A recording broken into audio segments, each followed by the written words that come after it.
warahmatullahi wabarakatuh. Perkenalkan, nama saya Erika Yunidas Darmawan, NIM 18021020409, mahasiswa Universitas Jember, program studi PGSD, akan menjelaskan mengenai metode inquiry sosial dan model pembelajaran studi etnik.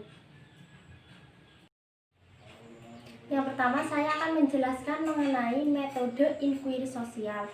Nah, metode inquiry sosial ini ada beberapa pengertian, salah satunya menurut Josh and Will dan Bayer. Nah, menurut Josh and Will sendiri ini, inquiry sosial adalah model pembelajaran yang menekankan kepada pengalaman siswa untuk memecahkan masalah sosial melalui langkah-langkah dan prosedur pemecahan masalah. Nah, sedangkan dari Bayer sendiri ini menyatakan inquiry dalam pembelajaran IPS merupakan pencarian pemahaman tentang suatu masalah di mana dalam kegiatan tersebut memerlukan suatu peranan khusus dari kemampuan intelektual untuk memahami dan membuat kesimpulan dari penyelidikan. Nah, dari beberapa para ahli tadi dapat disimpulkan bahwa inquiry sosial ini pada hakikatnya merupakan model pembelajaran yang menekankan kepada pengalaman siswa untuk memecahkan suatu masalah sosial melalui langkah-langkah dan prosedur pemecahan masalah yang didasarkan kepada fakta-fakta yang ada. Selanjutnya, setelah pengertian dari metode inquiry tadi, ada tujuan dari penggunaan metode inquiry sosial. Tujuan dari metode inquiry sosial ini itu untuk mengembangkan kemampuan siswa dalam intelektual melalui proses berpikir. Nah, dari ini itu dapat diartikan bahwa strategi pembelajaran inquiry sosial itu berfungsi untuk mengembangkan kemampuan siswa untuk memikirkan secara bersungguh-sungguh dan terarah dan merefleksikan hakikat sosial kehidupan. Nah, jadi itu melatih siswa agar siswa itu berpikir kritis dan kreatif, khususnya kehidupan siswa sendiri dan arah kehidupan masyarakat dalam upaya memecahkan masalah sosial. Setelah penjelasan tadi mengenai pengertian dan tujuan dari metode aspek inquiry sosial, pasti tidak lepas dari keunggulan dan kelemahan. Nah, keunggulan dari metode inquiry sosial ini itu yang pertama, strategi pembelajaran yang menekankan kepada pengembangan aspek kognitif, afektif, dan psikomotor, sehingga pembelajarannya secara seimbang, sehingga pembelajarannya melalui model ini dianggap lebih bermakna karena didasari oleh aspek-aspek kognitif, afektif, dan psikomotor. Yang kedua, dapat memberikan ruang kepada siswa untuk belajar sesuai dengan gaya belajar mereka. Jadi siswa lebih termotivasi untuk belajar karena dia itu bisa memilih gaya belajar apa yang mereka inginkan. Yang ketiga, model yang dianggap sesuai dengan perkembangan psikologi belajar modern yang menganggap belajar adalah proses perubahan tingkah laku berkat adanya pengalaman. Nah, dengan pengalaman tadi, kan siswa sudah belajar mengenai model inquiry atau sudah diarahkan oleh guru mengenai pengalaman tadi. Nah, insya Allah dengan adanya ini, siswa akan berubah tingkah laku ke yang lebih baik. Nah, yang keempat ada dapat melayani kebutuhan siswa yang memiliki kemampuan di atas rata-rata atau IQ yang tinggi di atas teman-temannya. Artinya ini, siswa yang memiliki kemampuan belajar yang bagus tidak akan terhambat oleh siswa yang lemah dalam belajar karena metode inquiry ini. Nah, metode inquiry sosial ini juga tidak lepas dari kelemahan. Dan kelemahan metode inquiry ini sendiri itu salah satunya yang pertama, sulitnya mengontrol kegiatan dan keberhasilan siswa pada saat menggunakan model pembelajaran ini. Yang kedua, sulitnya dalam merencanakan pembelajaran karena terbentur dengan kebiasaan siswa dalam belajar. Yang ketiga, memerlukan waktu yang panjang dalam pencapaiannya sehingga guru sering saling menyesuaikannya dengan waktu yang telah ditentukan. Selanjutnya ada tahap pembelajaran inquiry sosial. Nah, tahap pembelajaran inquiry sosial ini ada 6. Yang pertama, tahap orientasi. Yang kedua, tahap merumuskan masalah. Yang ketiga, tahap hipotesis. Yang keempat, tahap mengumpulkan data.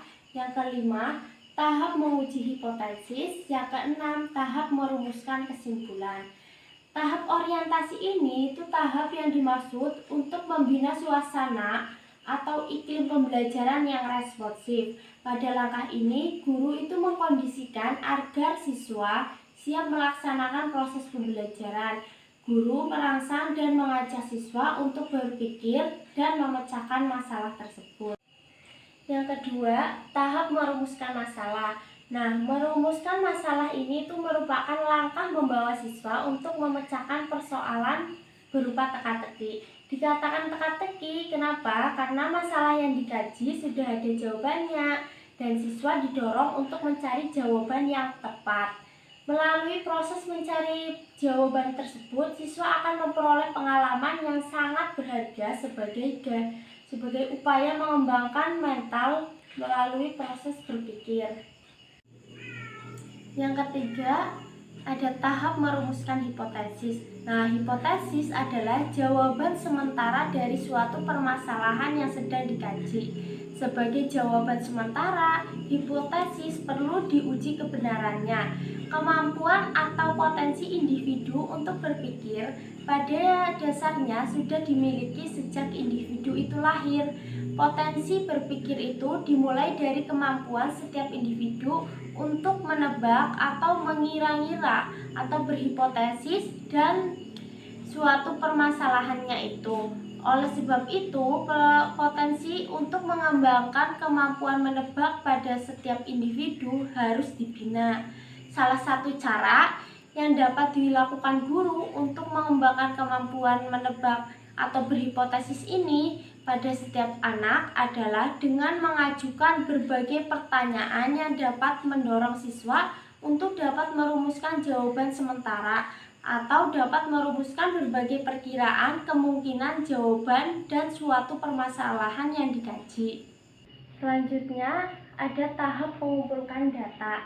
Nah, mengumpulkan data adalah aktivitas menjaring informasi yang dibutuhkan untuk menguji hipotesis yang sudah diajukan. Nah, dalam strategi pembelajaran, inquiry ini mengumpulkan data merupakan proses mental yang sangat penting dalam pengembangan intelektual.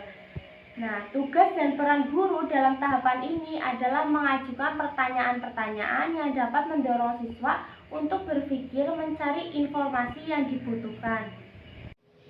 Selanjutnya, tahap menguji hipotesis.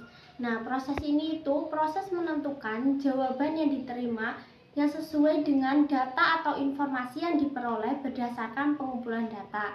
Nah, yang terpenting dalam menguji hipotesis ini adalah mencari tingkat keyakinan siswa atas jawaban yang diberikan. Di samping itu, menguji hipotesis juga berarti mengembangkan kemampuan berpikir rasional.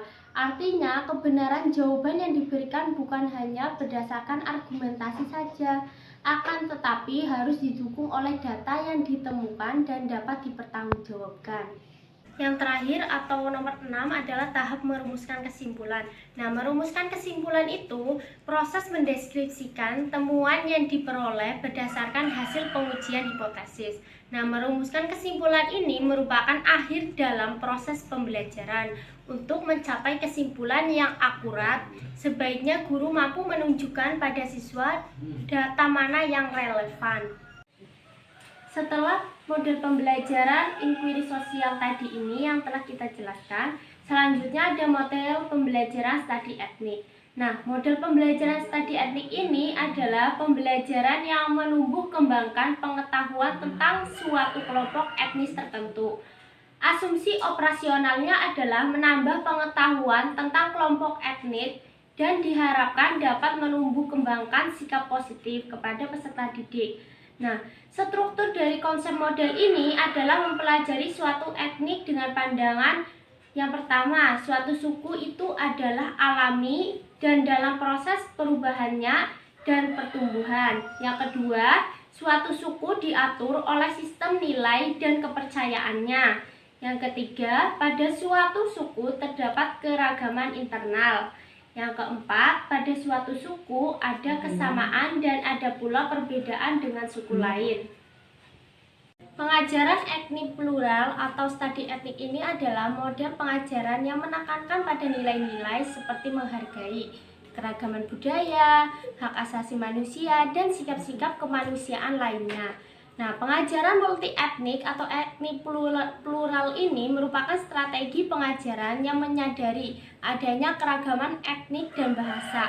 Dengan memperhatikan hal-hal tersebut, maka pengajaran di kelas haruslah mempertimbangkan keragaman tersebut.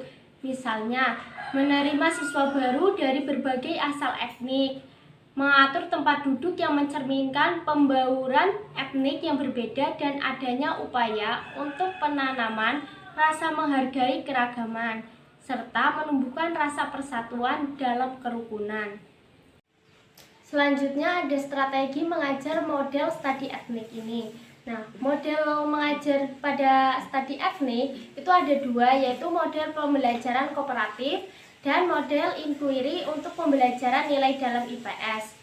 Nah, pembelajaran kooperatif ini itu adalah sebuah model pembelajaran yang mengutamakan pengembangan keterampilan kelompok yang berfungsi untuk melancarkan komunikasi dan pembagian tugas. Nah, keterampilan yang dikembangkan dalam pembelajaran kooperatif diharapkan dapat diterapkan dalam kehidupan sehari-hari dalam masyarakat. Di dalam pembelajaran kooperatif, siswa belajar bersama dalam kelompok-kelompok kecil saling membantu satu sama lain. Nah, kelas ini disusun dalam kelompok yang terdiri dari 4 atau 5 orang siswa dengan kemampuan yang heterogen, yaitu terdiri dari campuran kemampuan siswa, jenis kelamin, dan suku. Suasana pembelajaran seperti ini itu bisa bermanfaat untuk melatih siswa menerima perbedaan pendapat dan bekerja dengan teman yang berbeda latar belakangnya.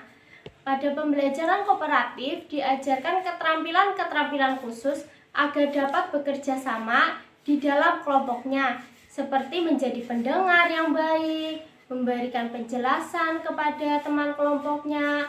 Siswa diberi lembar kegiatan yang harus berisi pertanyaan atau tugas yang direncanakan yang diajarkan selama kerja kelompok. Nah, dengan ini siswa bisa bekerja sama dengan kelompoknya sendiri. Yang kedua ada model inquiry untuk pembelajaran nilai dalam IPS. Nah, untuk membelajarkan sistem nilai ini, hendaknya diciptakan suasana kelas yang demokratis. Guru tidak dapat mengharapkan siswa memiliki sikap sesuai dengan nilai-nilai yang diakui dalam masyarakat apabila guru belum dapat menciptakan kelas dengan suasana yang menciptakan nilai-nilai tersebut. Karena itu, kelas harus diciptakan sebagai laboratorium masyarakat. Tujuan utama dari ini itu pembelajaran nilai ialah melatih siswa untuk mampu mengembangkan kompetensi, baik kompetensi personal, sosial, dan kemampuan bertindak sebagai warga negara. Model pembelajaran itu juga memiliki masalahnya masing-masing. Nah, problem pendidikan multi etnik di Indonesia itu diantara lain yang pertama, keragaman identitas budaya daerah. Nah, keragaman budaya daerah memang memperkaya budaya dan menjadi modal yang berharga untuk membangun Indonesia yang multikultural. Namun, kondisi dari budaya itu sangat berpotensi memecah belah dan menjadi lahan subur bagi konflik dan kecemburuan sosial. Masalah itu muncul jika tidak ada komunikasi antar budaya daerah, tidak ada komunikasi dan pemahaman pada berbagai kelompok budaya lain justru dapat menjadi konflik. Dengan adanya pendidikan multi etnik ini, diharapkan masing-masing warga daerah tertentu bisa mengenal, memahami, menghayati, dan bisa saling berkomunikasi. Yang kedua, kurangnya kokohnya nasionalisme. Nah, nasionalisme perlu ditegakkan namun dengan cara-cara yang edukatif, persuasif, dan manusiawi, bukan dengan penggerahan kekuatan. Sejarah telah menunjukkan bahwa peranan Pancasila yang kokoh dapat menyatukan kedaerahan. Yang ketiga, fanatisme sempit. Kecintaan dan kebanggaan pada suatu himpunan memang hak dan sangat diperlukan. Namun kecintaan yang berlebihan dengan menunjukkan sikap memusuhi kelompok lain yang merupakan fanatisme sempit ini dapat memecah belah persatuan bangsa. Yang keempat, ada kesejahteraan ekonomi yang tidak merata. Kecemburuan sosial sering berdampak pada konflik bernuansa sara. Kecemburuan sosial ini terjadi adanya pandangan bahwa warga pendatang memiliki kehidupan sosial, ekonomi lebih baik dari warga asli. Jadi, beberapa peristiwa yang bernuansa konflik budaya ternyata dipicu oleh persoalan kesejahteraan ekonomi ini. Sekian penjelasan dari saya mengenai metode inquiry sosial dan model pembelajaran studi etnik. Kurang lebihnya saya mohon maaf. Terima kasih. Wassalamualaikum warahmatullahi wabarakatuh.